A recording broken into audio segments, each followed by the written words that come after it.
Just a day after arriving home from his nearly week-long trip to Germany, President Moon Jae-in chaired a cabinet meeting this morning where results were reported on his recent trips to Germany and the U.S. Our Hwang Hojun reports.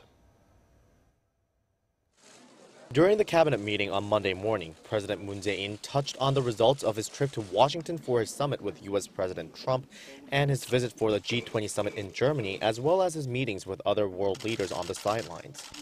He said rallying international support toward bringing North Korea back to the dialogue table and dismantling the regime's nuclear program, as well as reaffirming Seoul's role as a leader in inter-Korean negotiations, were significant achievements.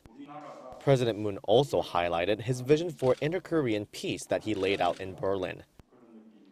당장은 물어보는 일이지만 우리가 남북 관계를 위해 노력해 가야 할 방안이라고 생각합니다. 북한이 선택할 수 있는 길도 거기밖에 없다고 봅니다. 북한의 호응을 기대해 봅니다. But President Moon also pointed out that there are still obstacles ahead, especially the difficulty in getting the international community to reach an agreement about what action to take over Pyongyang's recent ballistic missile launch. Seoul Mayor Park Won-soon, who also joined the meeting along with other cabinet members, expressed his opinion on diversifying the current state of diplomacy, and President Moon also stressed that diplomacy from the ground level will be necessary to make that happen.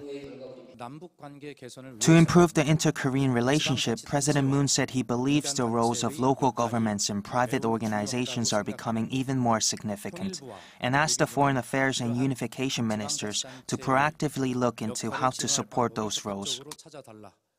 President Moon also asked for the cooperation of the opposition parties, urging the lawmakers to take a broad point of view for the good of the country regarding issues such as the passing of the supplementary budget and the government reorganization proposal. Though he had little time to rest after his trip, President Moon got straight down to brainstorming about the task he brought back with him. He's also expected to brief the leaders of the political parties within the week on the results of his trip and ask for their cooperation in state affairs. Hwang Hojun, Arirang News.